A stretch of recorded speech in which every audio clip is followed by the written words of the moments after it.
The coldest story ever told it. You ain't so tough with that bad boy tuck. I'ma get it how I'm living, I'ma walk the walk. Outline my lines, I rap through thought.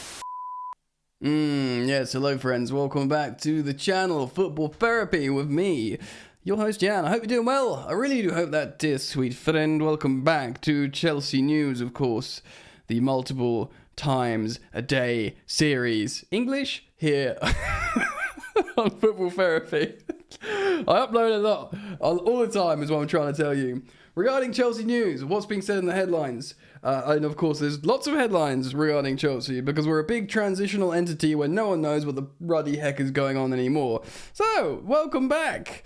Today, we are discussing a continued exodus, a preference player potentially that we didn't see coming. And we pose the question that we keep posing of late. What are we doing? Is it right? Is this a continuation of ripping off the band-aid of not just the obvious crappy bits of band-aid or plasters for us over here in the UK, but also ones that we quite like, the colourful ones, the ones that, you know, that know what we're about? Do they have to come off as well? Do they? It's a philosophical question, ladies and gentlemen, and I'm here to ask it, and for hopefully you guys to answer it. So thanks for joining me. Strap yourselves in for a long ride.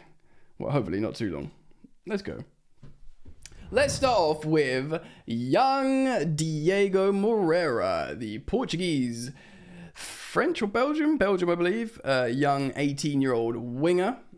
Nizar Kinsella has written about an interview he's done with some Chelsea media out in the US and he is confirmed essentially that he's not going on loan and that he believes he will be given first team chances. He says he will be given first team chances, not that he believes. Therefore, I imagine someone has said to him, you will be given first team chances. And he believes Pochettino is the perfect manager for his development. Now, a few questions to ask here. Many people, including myself, like to get very, very excited at the beginning of pre-season with a few demonstrative minutes from certain players, and we make up our minds long term. That's just the way we are. For example, Angelo Gabriel, 18-year-old Brazilian right winger, does look very exciting. And many people saw out the two, you know, Diego and Angelo, and they said, loan Diego, keep Angelo at the club. But is actually happening. It's come to pass the other way around. But maybe this is the right way around, because Angelo Gabriel will go to a top 5 league for the first team, the men's team of Strasbourg, which should be an exciting project. Of course, we're financially juicing that bad boy up with a decent coach. Patrick Vieira started well at Palace, although he got outclassed by Wibbly Wobbly Boy, who flew in off his tree and picked up the youngsters with his owl talons and brought them up the Premier League table. I mean, look, how Roy Hodgson got the youngsters free scoring again, that was absolutely not in the script, by the way. He was meant to come in and stink up the gaff and save them from relegation. They all started playing like Galactico football. We're through the looking glass now, people. Point being, Patrick Vieira is still regarded as an exciting coach. He's coached in Ligue 1 before, I believe, as well as MLS and Premier League. So it'll be an opportunity for Angelo Gabriel to go and just be, theoretically, touch wood, fingers crossed, a first team starter for an exciting project in a top 5 league, despite only being 18. Now, Diego Moreira, maybe it helps how Moreira speaks fluent English. So in terms of integration into culture, into club, communication, retaining tactical information from the gaffer, it's all there because he speaks the language, right? But also, I think a little thing that is getting lost in the wash here is, unlike Angelo Gabriel, and this is speculation at this point from me, unlike Angelo Gabriel, who will be loaned to Strasbourg, I think Diego Moreira won't always be in the Chelsea first team. He's 18. We still need, I believe, a winger or two in the under-21s in the development squad. I think he'd represent that figure. I think he would probably do what Harvey Vale did for a little time, maybe not too long. Certainly Lewis Hall did, which just pop in and out of the development squad and come in and be trusted in the first team when you needed him. Now, that is, if you look at it like that, suddenly the balance of all these people are like, no, loan Moreira, keep Angelo, he seems exciting. When you think of it like that, oh, you're loaning him to do a full season as a starter, probably hone his English while he's in Europe or whatever, and then Moreira would dip in and out of the development squad. Maybe that would change some minds, and you go, okay, when we look at it that way, it makes more sense. Maybe not. Maybe you'd be like, no, we just should have just kept Angelo around, and he might have been good. Regardless, they both remain our players, and one's gone to our satellite club, which ultimately is for the betterment of Chelsea Football Club holistically. And who knows, Diego Moreira, this kid might pop off, he's really integrated well. He looks like he's one of the boys, which is great. It's always important, isn't it? And he's obviously, to come out and say, I will be given first team chances, he's obviously been told that, otherwise he's got some big cojones. So I reckon Chelsea see something in him. They're like, all right, fine. You'll have some chances. You'll be training with the development squad, but when we're going to bring you in, we'll say we got a week before the first round of the Carabao Cup. We'll bring you into train, or if there's an injury, we'll bring you into training. Of course, it looks like there's been more development with Kudus. We're not talking about that today in today's video, but we will, of course, cover all the developing stories. So make sure you turn the bell on when you subscribed to Football Therapy. But I think we probably need to give Diego Moreira a little bit more chance and kind of start trusting the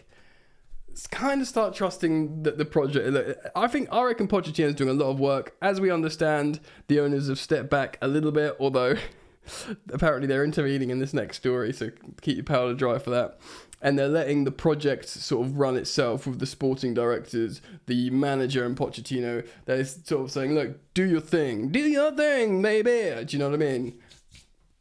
And the thing needs to be done. I will absolutely defer to the superior football knowledge and planning of our new management team. Cook brothers, I believe the kids say. Maybe they don't say Cook brothers, but they use the term Cook. I'm reliably informed. So yeah, should we move on? Yeah, I think it's probably about time. Look, this next story is coming from Twitter. Is it called Twitter or is it called Elon's X, silly platform of fun? I'm not sure. At C345Sam, who is an informed...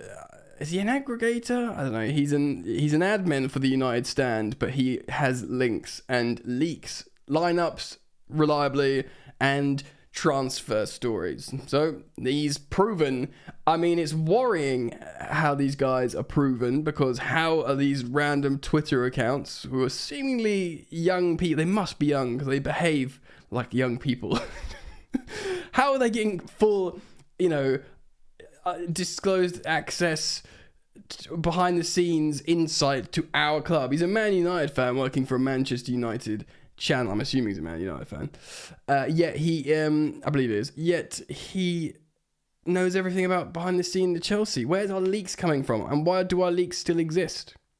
Anyway, rant over. He said this: sources have told me that Chelsea are now pushing for the sale of Trevoh Chalobah. The players never requested to leave. Same with Conor Gallagher. The owners want to sell both of them. Talks between Inter and Chelsea for Trevoh are advancing. He goes on to say, nope, he was told this isn't sporting directors, this is the owners.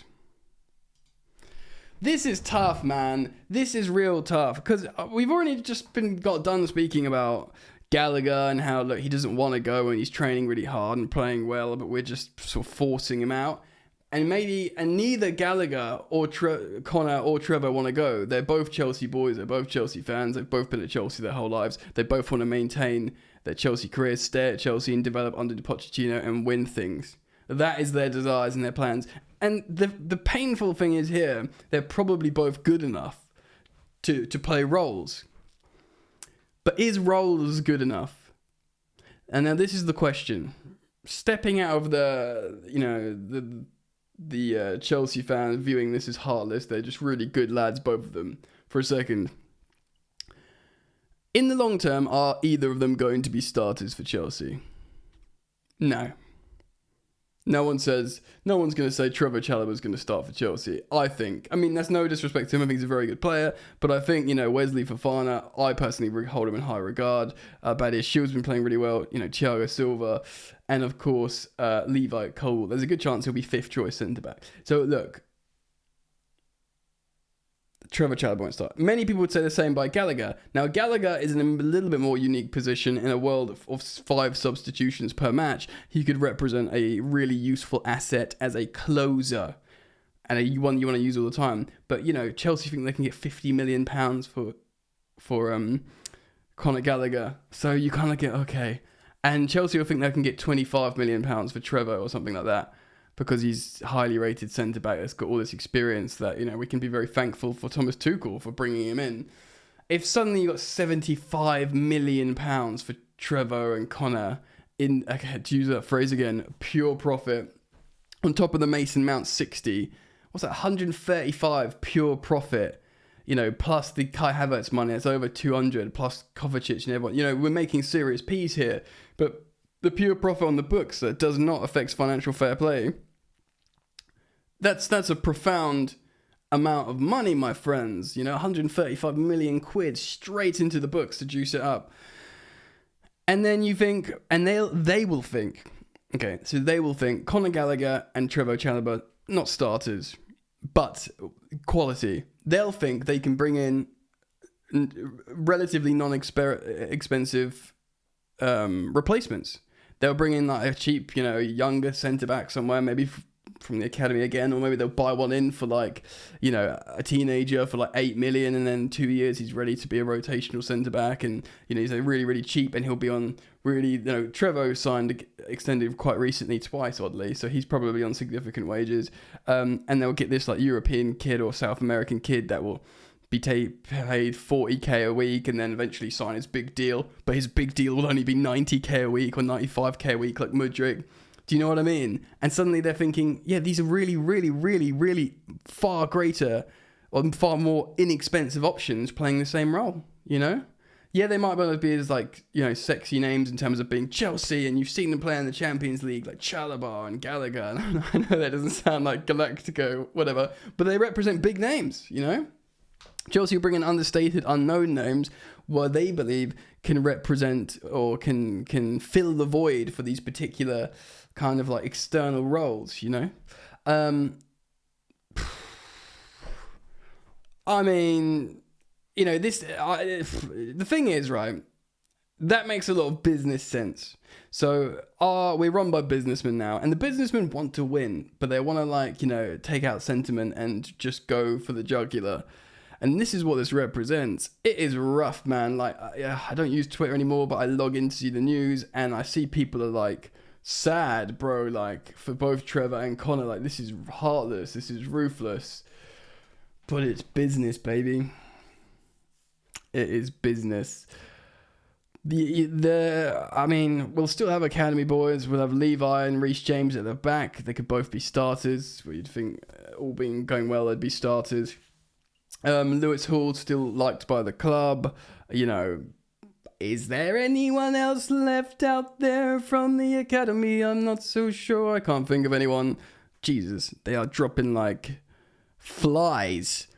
But Chelsea still are putting money into the development squad, into the academy. Of course, Chelsea really, the new ownership, Blueco, they really, really highly rate Neil Bath and his work, and how he's, all this money that, the new owners are counting off Mount, Gallagher, Chalobah, look, all this free money. How did we get this? They look over at Neil Bath and he's like, yeah, he made it with this dude. Look at Reece James, your Galactico captain to be. How did we get him? Neil Bath and co. Do you know what I mean? So they promoted him. They recognized that early doors. He's not just the head of the academy. He's head of all youth development or something. I forget his role. Point being, they realize they got a gem there, and they don't want to lose that, and therefore they don't want to lose that asset of bringing through good players. So that will still remain.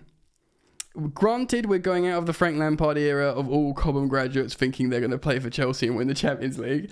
And we might be re-entering elements of the Roman era when they're thinking, okay, well, there might be a chance, it might not. Signing for Chelsea is good because it's an amazing finishing school, and odds are you'll have a career in football. It's often how it works. but maybe you don't have the same like dream of believing you're going to play for Chelsea and win all the trophies, which is kind of sad. But at the same time, these wishy-washy, dreamy stuff maybe is unsustainable. Just look at Manchester City. What, Phil Foden, you know, he's like their Mason Mount or Reece James now for us. Do you know what I mean? And even he doesn't start, hadn't been starting for a lot. He'd sort of come in and out of the team. You know, they've got, is it Cole Palmer? That kid. You see him every now and again, but he doesn't really do anything. Man City just won the treble, bro. No space for sentiment. Now, I'm all for Cobhams just coming through, doing their thing. I want that. It represents the heart of the club. But they're starting to look at this a little bit more ruthlessly, it would seem. And of course, the argument always was, why spend all this money on certain players like your Zappa-Costas and whoever's when you've got someone who can do it from the academy for less money and, you know, and will do it wanting to play for the club. That was always the argument. The Twitter account Chelsea Youth makes the argument quite rightly.